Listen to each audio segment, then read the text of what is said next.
TVS abroad ही एक scam है। सारे कंसल्टेंसी वाले चोर हैं, क्योंकि स्कैमर भरे पड़े हैं हर जगह। इनका एक चेन बना हुआ है ना। मेन बात यह है, स्कैम नहीं करते हैं वो। देखिए मेरे टाइम पे क्या था, उस समय ज़्यादा वीडियोज भी नहीं मिलते थे। मैं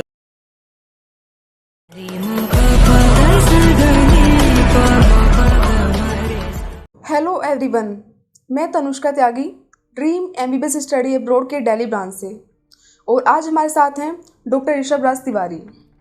तो सबसे पहले तो मैं आपको बता दूं कि डॉक्टर ऋषभ एमबीबीएस अब्रॉड के एक्सपर्ट हैं। इन्होंने अब्रॉड से एमबीबीएस किया है और उनका कंप्लीट हो चुका है।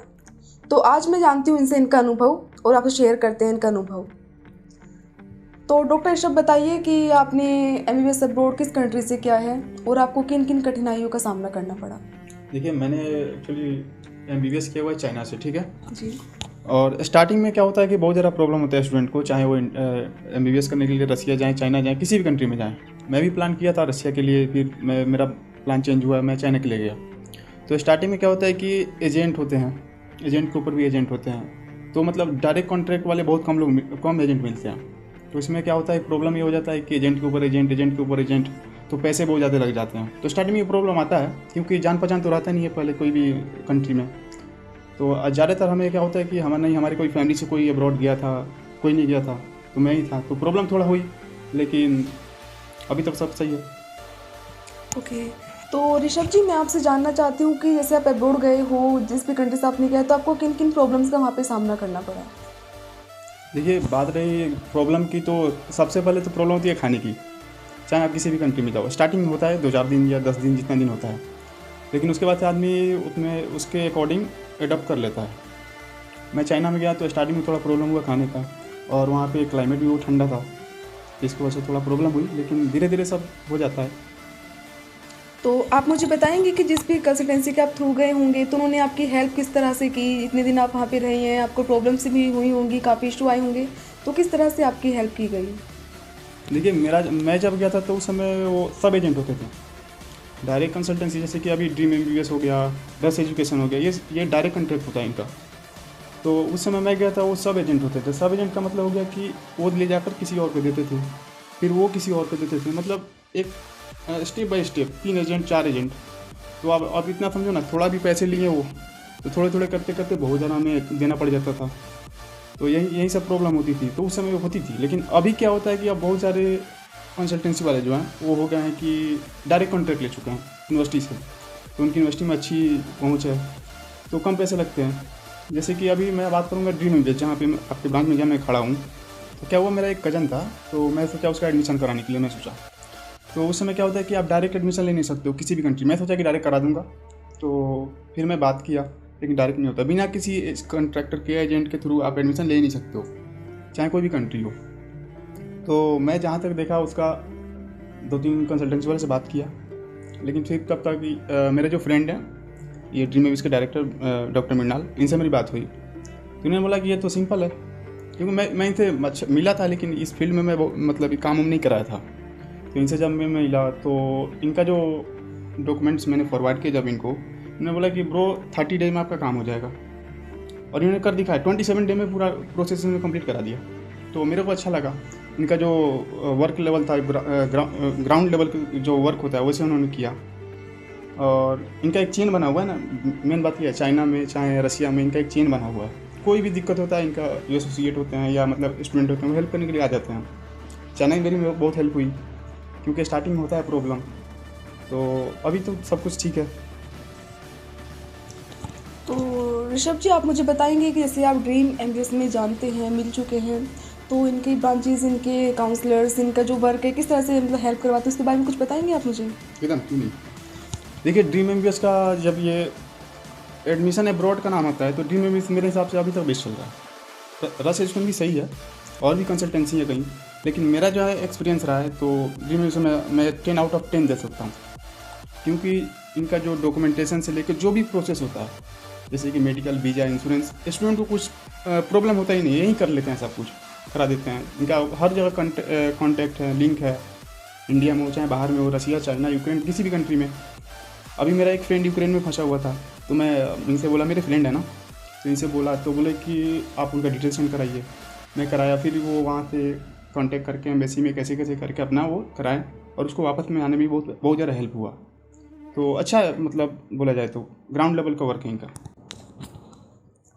तो जैसे कि डॉक्टर ऋषभ ने बताया कि इन्होंने अपनी कज़न का एडमिशन करवाया हमारे थ्रू, तो चलिए हम इनसे जानते हैं कि किस कंट्री में इन्होंने अपने कज़न को भेजा है और किस तरीके से क्या प्रोसेस हुआ है, कैसे भेजा है, कैसे यूनिवर्सिटी सेलेक्ट की है। तो पूछते हैं इनसे।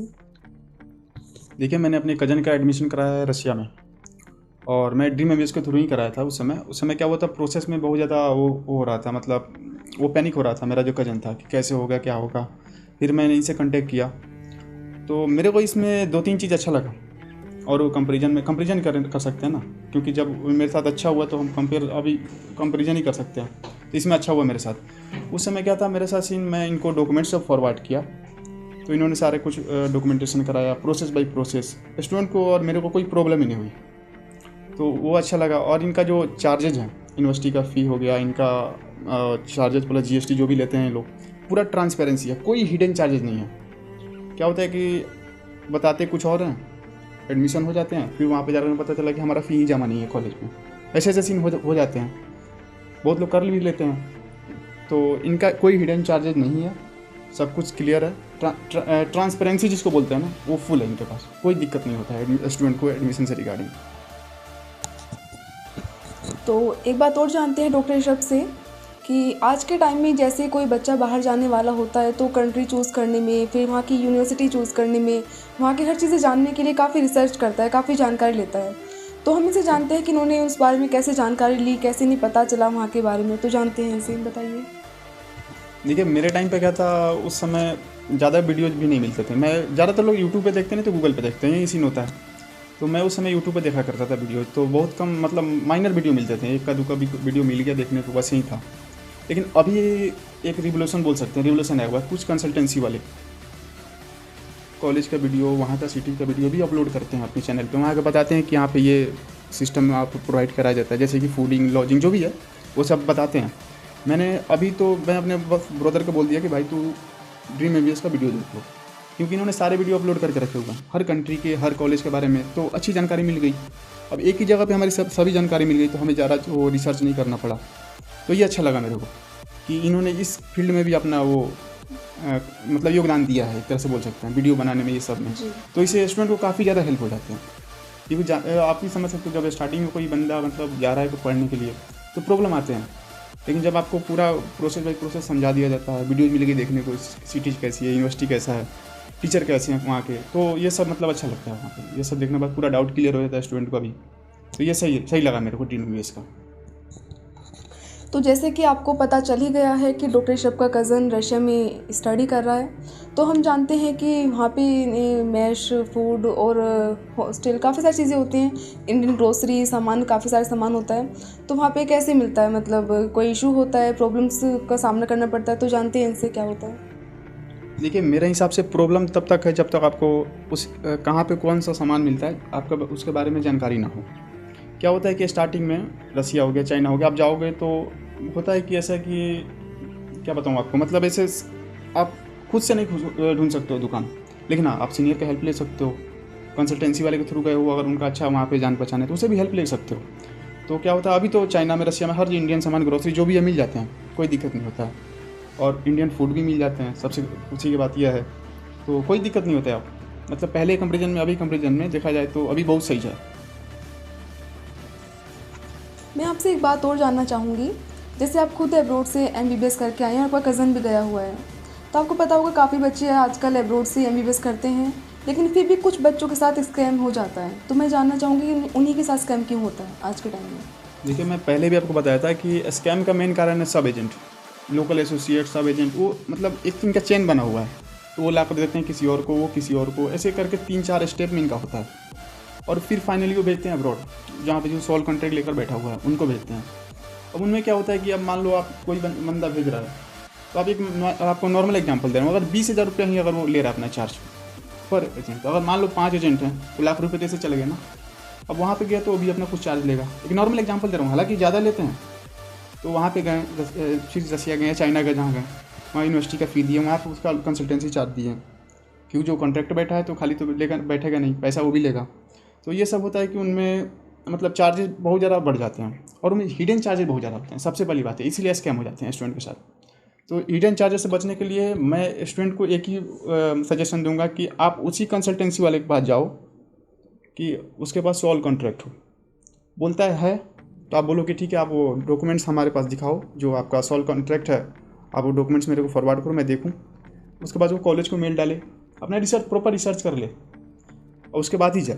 क्योंकि सॉल्व कॉन्ट्रैक्टर होते हैं वो ज़्यादा पैसा नहीं लेते हैं, ट्रांसपेरेंसी होता है उनके फ़ी स्ट्रक्चर और जो भी मतलब होता है ट्रांसपेरेंसी होता है। जितना फ़ी होता है अपना वो सर्विस चार्ज लेते हैं और फ़ी, बस यही होता है, उसके अलावा कोई चार्ज ही नहीं होता है।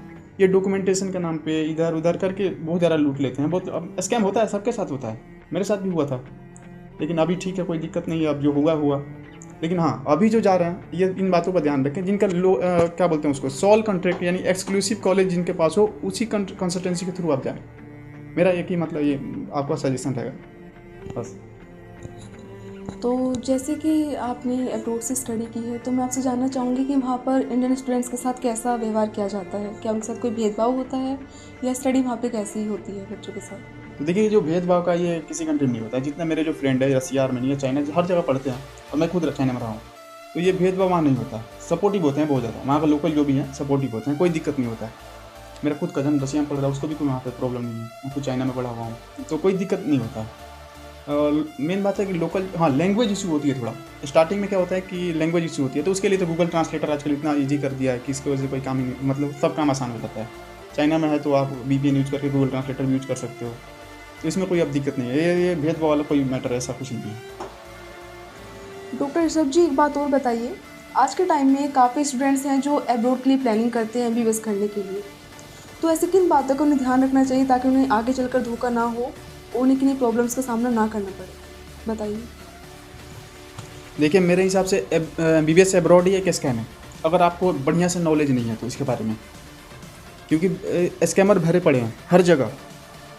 तो अगर आप अब्रॉड के लिए प्लान कर रहे हो तो सबसे पहले आपको 2-3 चीज़ बातों को ध्यान रखना होगा। पहले उसी कंसल्टेंसी वाले के पास जाओ जिसका सॉल्व कॉन्ट्रैक्ट हो। दूसरी बात यह है कि आप उसको ट्रांसपेरेंसी रखो, कॉलेज फ़ी के अलावा आपसे क्या वो ले रहा है उसका ट्रांसपेरेंसी होना चाहिए। विद GST बिल भी आप लिया करो, मैं यही बोलूँगा। और सबसे बड़ी बात है कि MBBS अब्रॉड के नाम पे आजकल लाखों कॉल आते हैं डेली, इंडिया में लाखों कॉल जाते हैं इस MBBS अब्रॉड से MBBS करिए ये सब, लेकिन उनमें से बहुत गिने चुने ही सही होते हैं कंसल्टेंसी वाले। तो ट्रांसपेरेंसी ज़रूरी है इस फील्ड में। इससे क्या होता है कि स्टूडेंट को या उनके पेरेंट्स को ज़्यादा बर्डन नहीं आएगा, क्योंकि फ़ी कोई ज़्यादा नहीं है अब्रॉड में, फ़ी अफोर्डेबल है, सारे लोग अफोर्ड कर सकते हैं। लेकिन दिक्कत ये होता है कि हिडन चार्ज इतना डाल देते हैं ना कि उनके साथ स्कैम हो जाता है। वहीं सब एजेंट वाला मैटर हो जाता है, स्टेप बाय स्टेप एजेंट के ऊपर एजेंट के ऊपर एजेंट, फिर वहाँ जाओ उसको दो। तो ये होता है, क्योंकि स्टार्टिंग में क्या होता है, लैंग्वेज इशू, नया देश, नया लोग, तो प्रॉब्लम होता है। तो इसके लिए आपको इस बात पर ध्यान रखना होगा कि सॉल्व कॉन्ट्रैक्टर वाले के पास ही जाओ।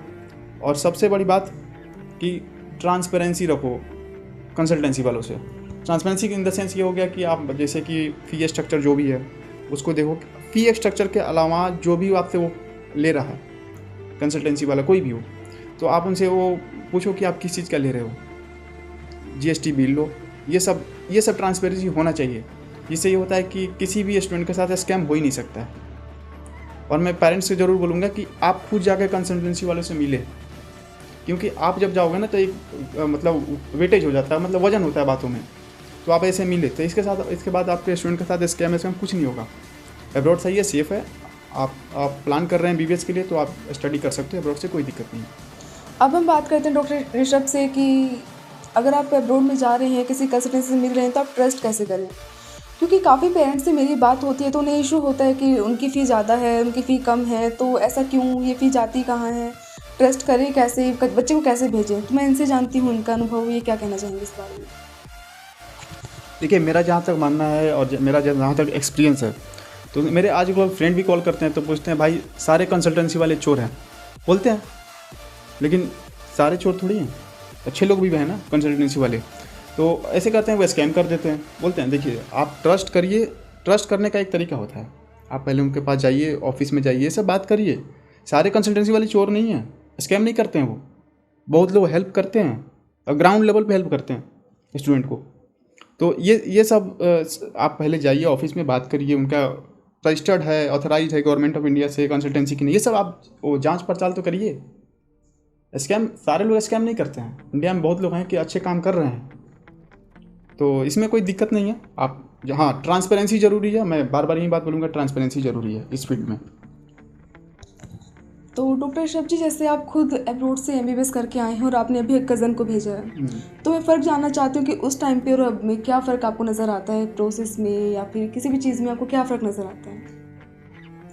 देखिए, अभी का जो प्रोसेस है बहुत स्मूथली हो रहा है, मेरा जहाँ तक मानना है। और उस समय क्या होता था कि डॉक्यूमेंट्स गया, 1 मंथ 1.5 मंथ लग गए, कोई मतलब होता है ना एक ढीला सीला काम।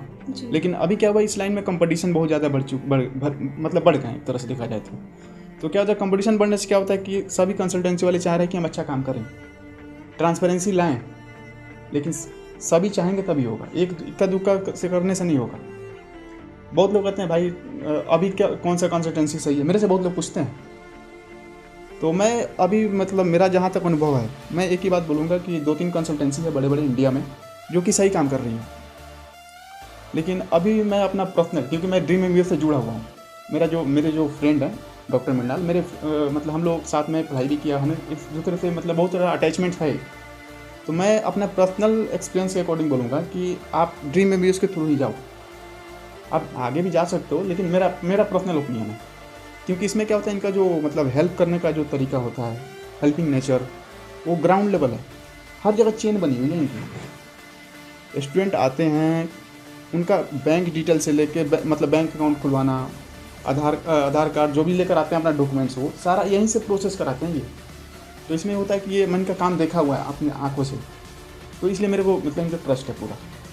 तो मैं ज़रूर बोलूँगा कि आप ड्रीम उसके थ्रू ही जाए, क्योंकि जाने से ये होगा कि आपको हेल्प मिलेगा, मतलब पढ़ाई के दौरान तो मिलेगा ही, आफ्टर स्टडी भी आपको हेल्प करेंगे ये, क्योंकि मैंने इनका देखा हुआ है, जो स्टूडेंट का थ्रू हेल्पिंग नेचर है बहुत अच्छा है।